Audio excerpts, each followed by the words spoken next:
साथियों, मैं एडवोकेट इंतखाब आज़ाद आपसे 2-4 मिनट की बात करूंगा और आपसे दरख्वास्त करूंगा कि आप बात को गौर से सुनें और उसके बाद वीडियो को शेयर करें और अपने कमेंट्स भी दें ताकि ज़्यादा लोगों तक विचार पहुंच सके, ज़्यादा लोग इसका फ़ायदा उठा सकें। साथियों, भारत के प्रधानमंत्री माननीय नरेंद्र मोदी जी आयरन मैन के नाम से जाने जाते हैं और उनके भक्त, उनके कार्यकर्ता एक स्लोगन दिया करते हैं कि मोदी है तो मुमकिन है, और मोदी जी भी इस पर पूरा खरा उतरने का प्रयास करते हैं। चाहे ट्रिपल तलाक का मामला हो, चाहे जीएसटी हो, नोटबंदी हो, या फिर नागरिकता संशोधन कानून का मुद्दा, या जम्मू कश्मीर से अनुच्छेद 370 का मसला रहा हो, और उधर हाल ही में कृषि कानून के खिलाफ किसान आंदोलन रहा हो, हर एक मुद्दे पर प्रधानमंत्री माननीय नरेंद्र मोदी जी ने डट कर के काम किया है और किसी भी मुद्दे पर, किसी भी कायदे कानून को लागू करने के बाद, चाहे वो जनता का जन विरोधी है या राष्ट्र विरोधी, मोदी जी ने कभी कदम पीछे नहीं हटाए और हर एक मुद्दे पर वो डट कर खड़े रहते हैं। लेकिन एक मुद्दा भारत के अंदर ऐसा है जिस मुद्दे को लागू करते हुए प्रधानमंत्री माननीय नरेंद्र मोदी जी को घबराहट हो जाती है और वो पसीने पसीने हो जाते हैं, और जब भी उनके सामने इस तरह के मामले प्रेस कॉन्फ्रेंस में या कहीं मीटिंगों में जाकर आते हैं तो माननीय नरेंद्र मोदी जी उससे बचते नज़र आते हैं। वो मुद्दा क्या है कि भारत का जो बहुजन मूल निवासी समाज है वो भारत में चाहता है कि जातिगत जनगणना हो, क्योंकि 1931 के बाद भारत में जातिगत जनगणना नहीं हुई। 1931 में भारत में पहली बार जातिगत जनगणना हुई थी, और उसके बाद जब ये सामने निकल कर के आया कि भारत का जो बहुजन मूल निवासी समाज है वो 85 से 90% है, और जो शासक वर्ग हैं, शासक जातियां हैं जो हुकूमत पर काबिज रहती हैं, वो मात्र 12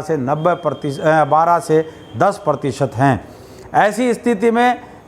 देश के तमाम प्रधानमंत्रियों को ये दहशत है, ये डर है कि अगर जातिगत जनगणना हमने शुरू करा दी तो बहुजनों को उनका वास्तविक इतिहास पता चल जाएगा और उनकी वास्तविक जनसंख्या का पता चल जाएगा। जब उनको उनकी वास्तविक जनसंख्या का पता चलेगा तो बहुजन सत्ता और व्यवस्था में हिस्सेदारी के लिए संघर्ष करेंगे, और संघर्ष करने के लिए बड़ा आंदोलन करेंगे। आंदोलन के बाद भारत में जनमत संग्रह होगा और भारत का तमाम बहुजन मूल निवासी समाज संगठित होगा, सत्ता पर काबिज होगा, और जब सत्ता पर काबिज होगा तो व्यवस्था में ऑटोमेटिक वो हिस्सेदार बन जाएगा। इसलिए भारत का कोई भी प्रधानमंत्री या नरेंद्र मोदी जी भारत में जातिगत जनगणना नहीं कराना चाहते। उत्तर प्रदेश की हाई कोर्ट में चीफ जस्टिस रहे माननीय वीरेंद्र सिंह यादव जी ने इसी मुद्दे को लेकर के, भारत में जातिगत जनगणना को लेकर के उन्होंने एक बड़ा आंदोलन की शुरुआत कर दी है, और पिछले दिनों उसी आंदोलन के तहत उन्होंने उत्तर प्रदेश के प्रत्येक ज़िले में धरना प्रदर्शन कर मेमोरेंडम भारत के राष्ट्रपति और प्रधानमंत्री को भेजा, और उसमें कहा कि वो भारत के अंदर जातिगत जनगणना कराएं। इसी मुद्दे को लेकर अभी 2-3 दिन पहले सहारनपुर में भी भीम आर्मी के राजनीतिक संगठन आज़ाद समाज पार्टी के कार्यकर्ताओं ने भी एक मेमोरेंडम जिलाधिकारी के माध्यम से भारत के राष्ट्रपति को भेजा और उनसे कहा कि भारत में जातिगत जनगणना कराई जाए ताकि लोगों को उनकी संख्या के आधार पर सत्ता और व्यवस्था में हिस्सेदारी मिल सके। माननीय वीरेंद्र सिंह यादव जी जो मुख्य न्यायाधीश उत्तर प्रदेश हाई कोर्ट में रहे हैं, सामाजिक चेतना फाउंडेशन न्यास के संस्थापक मुख्य न्यासी न्यायमूर्ति माननीय वीरेंद्र सिंह यादव जी के निर्देश पर जो आंदोलन भारत में किया गया, उसके 2-3 नारे मैं आपको पढ़ करके सुनाता हूं, जो उत्तर प्रदेश की नहीं बल्कि देश की सियासी फिजा में गूंज रहे हैं। ले मशाले चल पड़े हैं लोग अब तो गांव के, ले मशाले चल पड़े हैं लोग अब तो गांव के, जातिगत जनगणना करा लेंगे लोग अब तो गांव के, कर रही हैं झोपड़ी पूछते हैं खेत भी, कब तलक लुटते रहेंगे लोग आखिर गांव के, बिन लड़े कुछ भी यहाँ मिलता नहीं, ये जानकर अब लड़ाई लड़ रहे हैं लोग अपने गांव के। साथियों, 1931 के बाद भारत में किसी भी स्तर पर किसी भी प्रधानमंत्री ने कोई जातिगत जनगणना नहीं कराई है, क्योंकि उनको डर है, उनको दहशत है कि ऐसा ना हो यदि इनकी जातिगत जनगणना हो गई, बहुजनों को, पिछड़ों को, दलितों, आदिवासी,